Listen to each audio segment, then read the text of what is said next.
Hi guys, what's up? Welcome to BTR in English and to the unboxing and review of the Samsung Galaxy Note 5. The box has been opened just to be sure that the phone works in our Balkanic or European networks, because it has been imported from Asian market. As far as the box is concerned, it hasn't been changed in the last 3 years. The first thing we see in the box is of course the Note 5. In order to pull it out of the box, there is a slight lip of the plastic bag in which the phone is, so we pull that part. With the last couple of Samsung's devices, we find this bag-like envelope, as opposed to the older smartphones, where we could find the plastic foil over the touchscreen, which gave it a special feeling.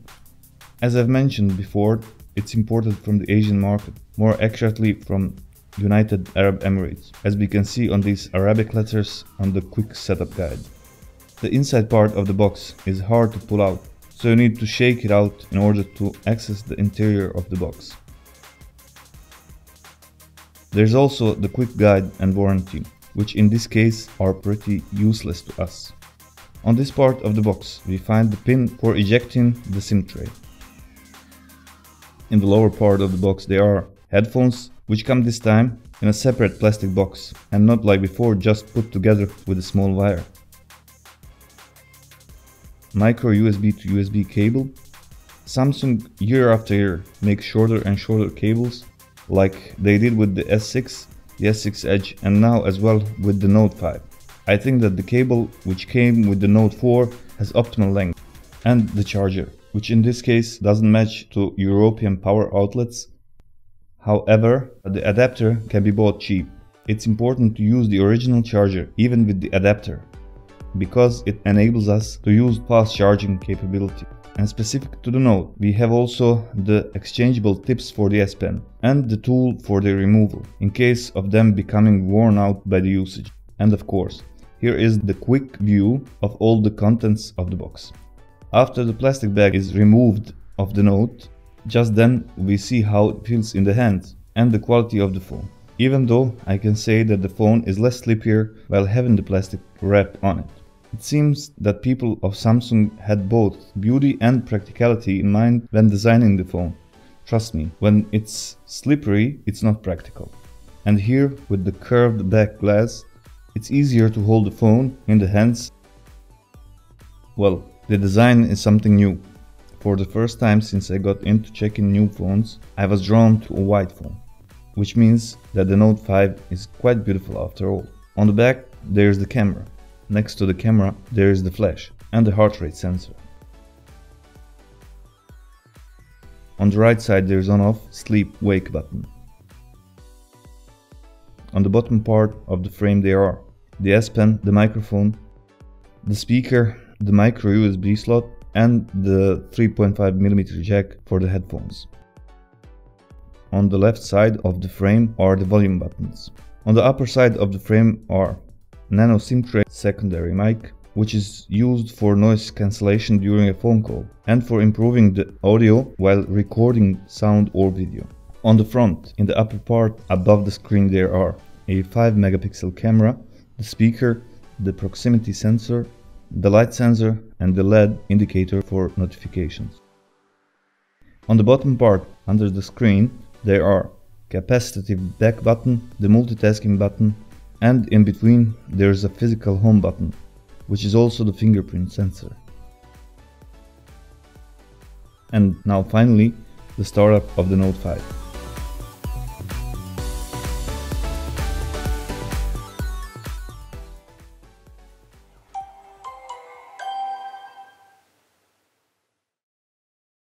During the phone's first start, we are offered to immediately set up the screen lock with the fingerprint, but we are going to skip this for now, and also the other start setup options. The display is Super AMOLED with 16 million colors, 5.7 inches. Screen to body ratio is 75.9%, which is one of the largest available. The resolution is 518 ppi, and for this screen that is more than enough. even more than most of the well-known new phones with smaller screens. The screen gives amazing picture quality and also brightness. It's that bright that I have troubles focusing while recording these details, as you can see. Even when it's really bright and sunny outside, it gives amazingly clear picture. It's protected, of course, with the Corning Gorilla Glass 4.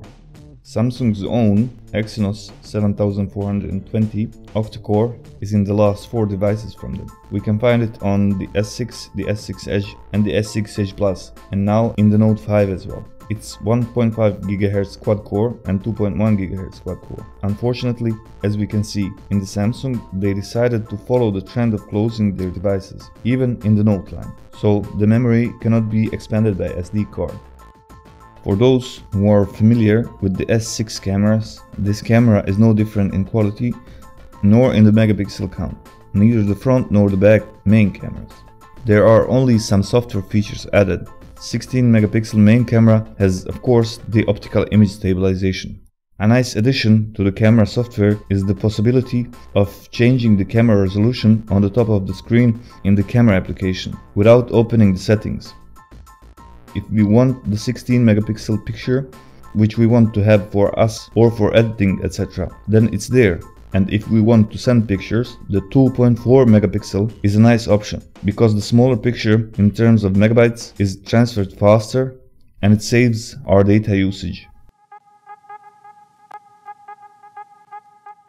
There's again quick access to the camera with a double click on the home button. As far as the video recording is concerned, it's best to leave it on FHD, because all options stronger above, like Full HD 60 frames per second, Quad HD and the UHD, even though incredible in quality, they switch off some of the main features which are needed for amateur recording, like OSS and HDR, etc.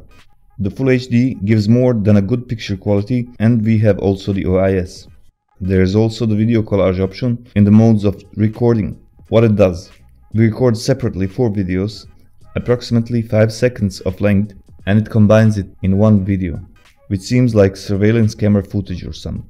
Again, there is the professional mode, which allows to those who know what they are doing to play with the ISO, with the white balance and other settings and make professional-like photos. Additional modes can be downloaded from the Galaxy App Store. The battery is closed once again, but despite a capacity of 3000 mAh, which is less than on the Note 4, it can run longer than the Note 4. After 20 hours on battery, it was still on 70%. On a moderate use, the battery can last even up to 2 days. As we can see, the Note 5 supports wireless charging, which adds to the battery life.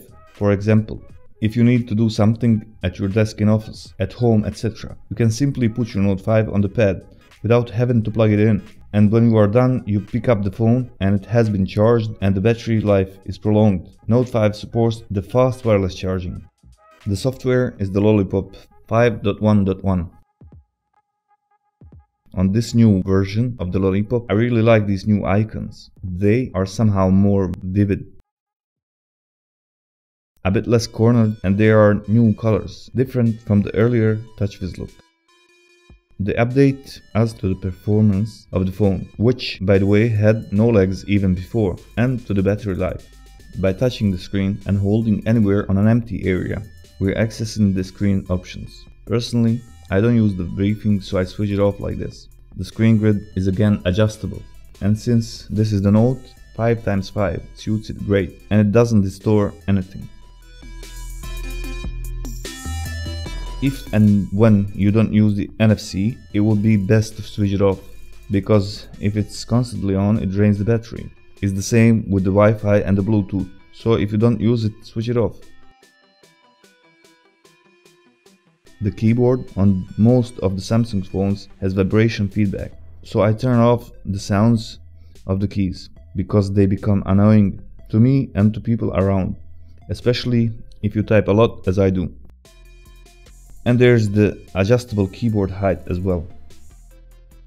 If the vibration of anything is too strong for us or too soft, we can adjust it like this. The S Pen has its own settings, as you can see. The interesting thing about it is that this time you eject the S Pen by pushing on it.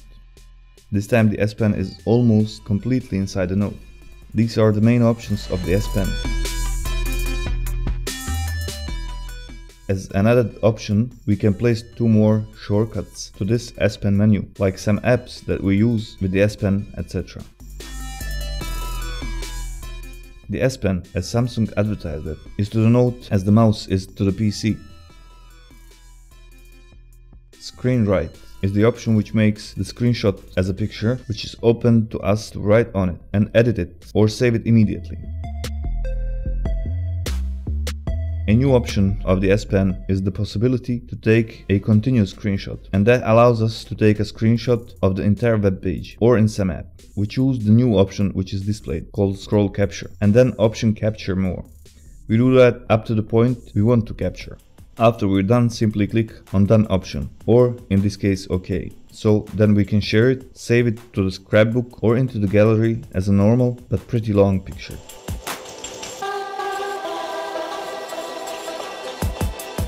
Action Memo. New among the characteristics of the S Pen is making an action memo on the locked screen. We do that by simply taking out the S Pen, and even though the screen looks locked or off, it's black. On the top of the screen we see a couple of white options, and on the bottom the drop-like animation, which indicates that the S Pen is out and that we can make a memo, which is also nice, not only useful to have. Putting back the S Pen in its place, the memo is automatically saved, with no need to save it or do anything else. The new thing about fingerprint unlock on the Note 5 is that it doesn't ask for placing the finger sideways in order to be able to unlock it that way, but only to place it upsides. And when we unlock it, we place our finger in almost any way and it recognizes it without any problem.